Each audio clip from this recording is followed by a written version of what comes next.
I'm TLUE.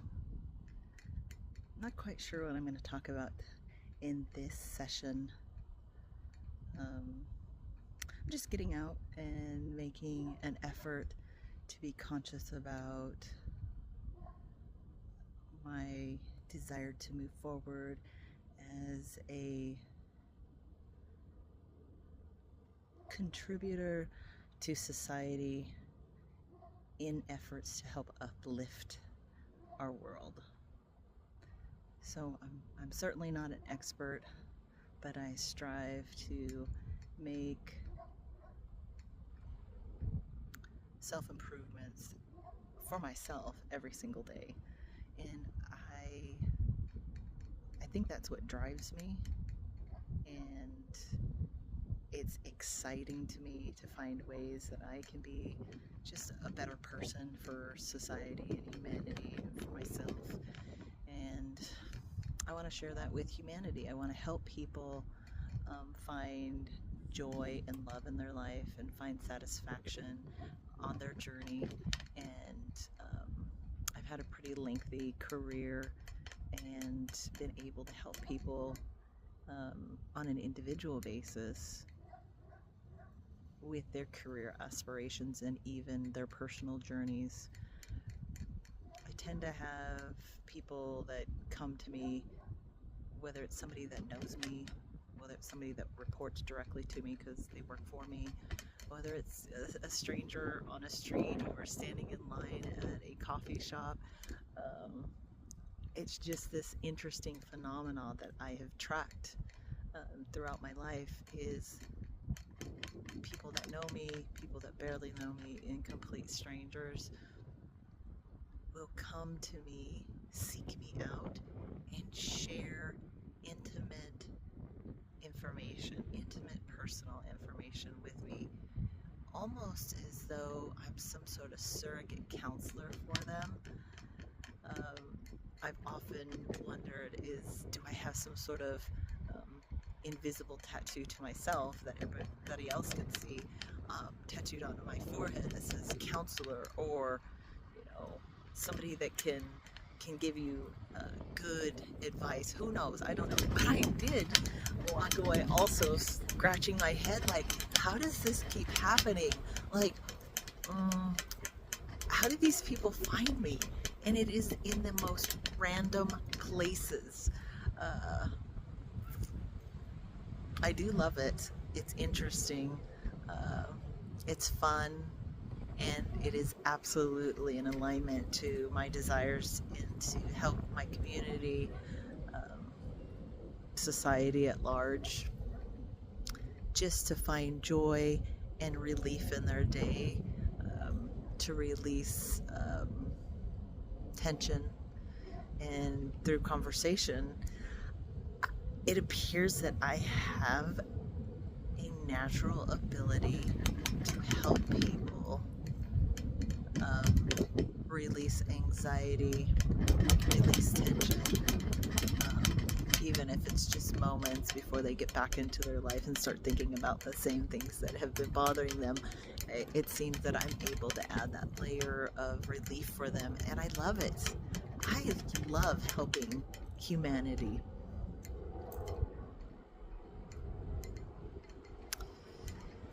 That is definitely something that I have dedicated my life to on an informal practices, just through interactions and living life. But now I'm making it a very conscious effort to actually use my abilities, whatever they are. I'm a strong empath. I have a lot of the clairs in my personal skill set. I do believe I channel at least my higher self.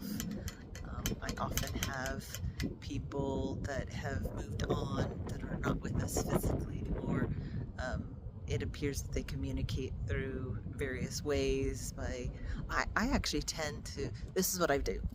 So when I want to communicate with somebody that is not physically here anymore, maybe it's my mother, my father, my aunts, my grandparents, or maybe it's just somebody that I actually don't physically know when I was in this, as I'm in this human form.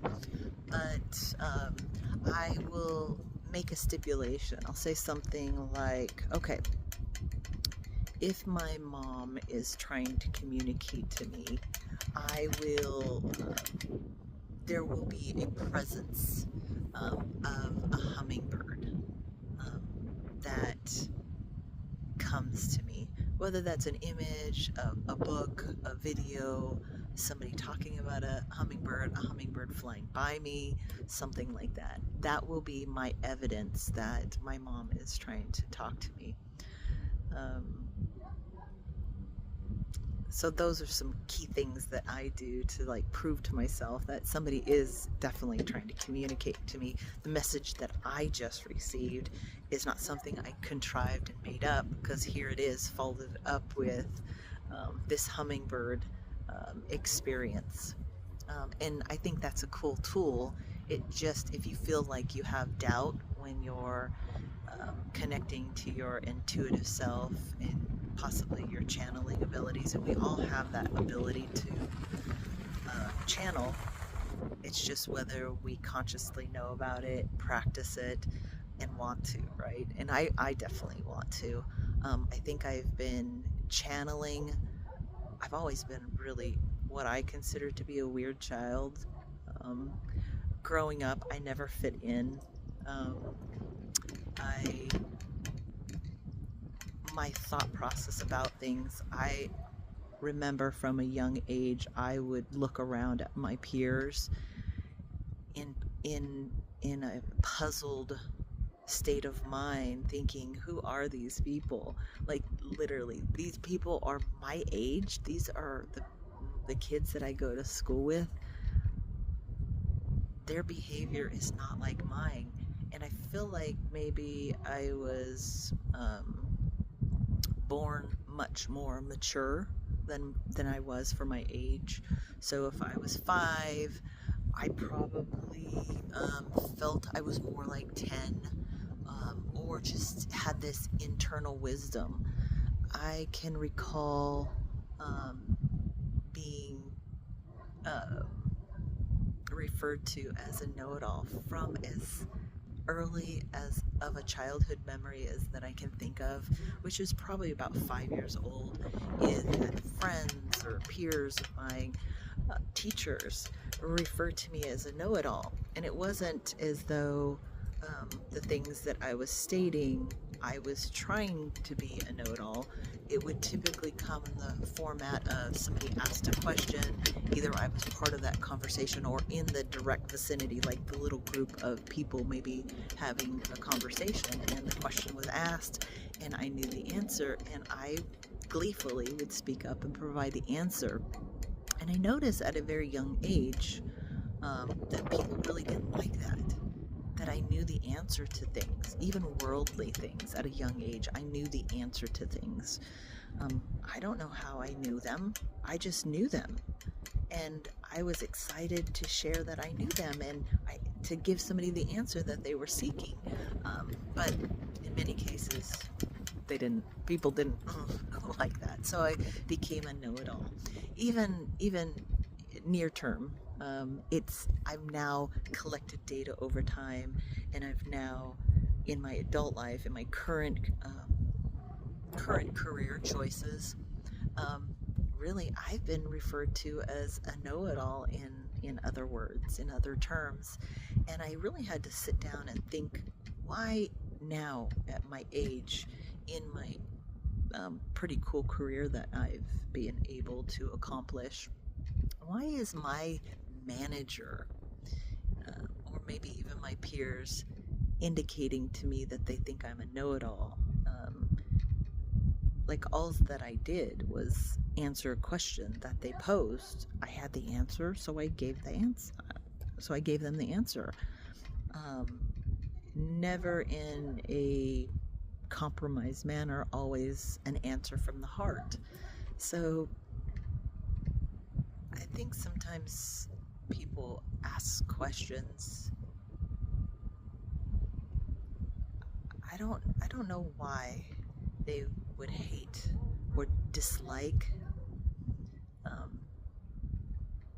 a person to give them the answer. I don't know. There's psychology among people that doesn't make sense to me. Maybe I should study up on it or ask my intuitive higher self what that's all about. So this is my first recording, and I just wanted to get this recording. I actually don't even know if I'll ever post it, but the practice that I'm committing to is just randomly and as often as possible record conversations, content, have no real direction of what that content will be ahead of time. I'm just going to sit down with my camera in a space that I think will be advantageous to have conversations with, and yeah, I think that's it. That's all I have to say. Thank you.